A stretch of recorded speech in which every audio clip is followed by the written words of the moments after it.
कधीच नाही चुकणार तुमचे फेवरेट टीव्ही शोज झी5 सोबत, तेही एकदम फ्री। तर मैत्रिणींनो, ही आहे सायलीताई। तर आजचा क्लास आपला सगळ्यांचा सायलीताई घेणार। तर आज आपण गुड टच आणि बॅड टच बद्दल शिकणार आहोत। तर मला सांगा, तुम्हाला याविषयी काय काय माहिती आहे?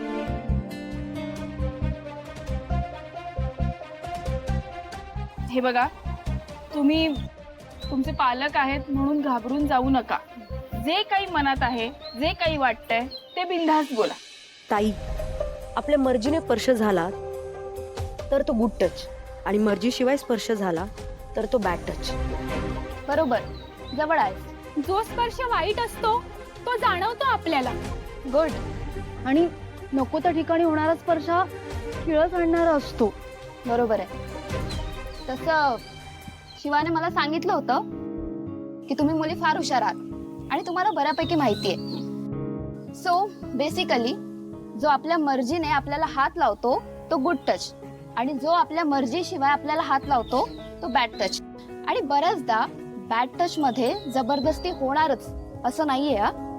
कधी कधी विक्षिप्त लोक असतात, ते गोड बोलून तुमच्या जवळ येण्याचा प्रयत्न करतात। फक्त आपल्याला ते समजून घ्यायला हवं। पण मग ते कसं ओळखणार? आज तेच आपण शिकणार आहोत। बरं, मला सांगा, कन्सेंट बद्दल तुम्हाला काय माहितीये? मी सांगते। कन्सेंट म्हणजे परवानगी। कुठल्याही पुरुषाला तुमच्या इच्छेशिवाय तुम्हाला स्पर्श करण्याचा अधिकार नाहीये। पण बऱ्याच वेळा कळत नाही। बरोबर आहे, कधी कधी आपल्याला कोण कशा पद्धतीने हात लावतोय ते कळत नाही। पण जर असं कळत नसेल ना, तर त्या व्यक्तीपासून लांबच राहायचं। पण मग ती व्यक्ती जवळची असेल तर?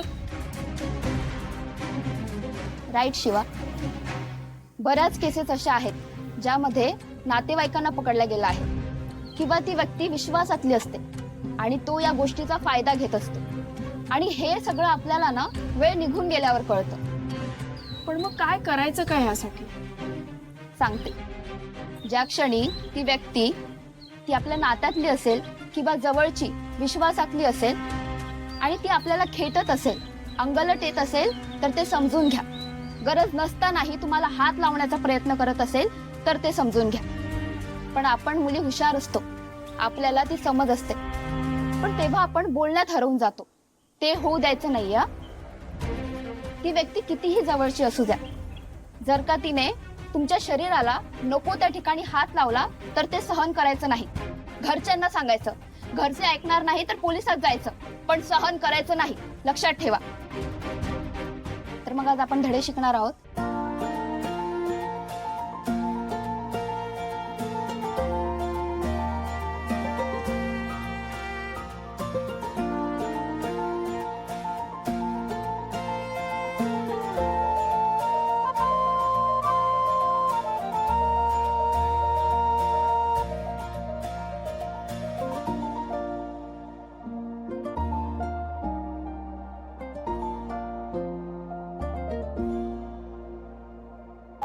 झी5 ॲप डाउनलोड करा आणि पहा सर्व एपिसोड्स एकदम फ्री।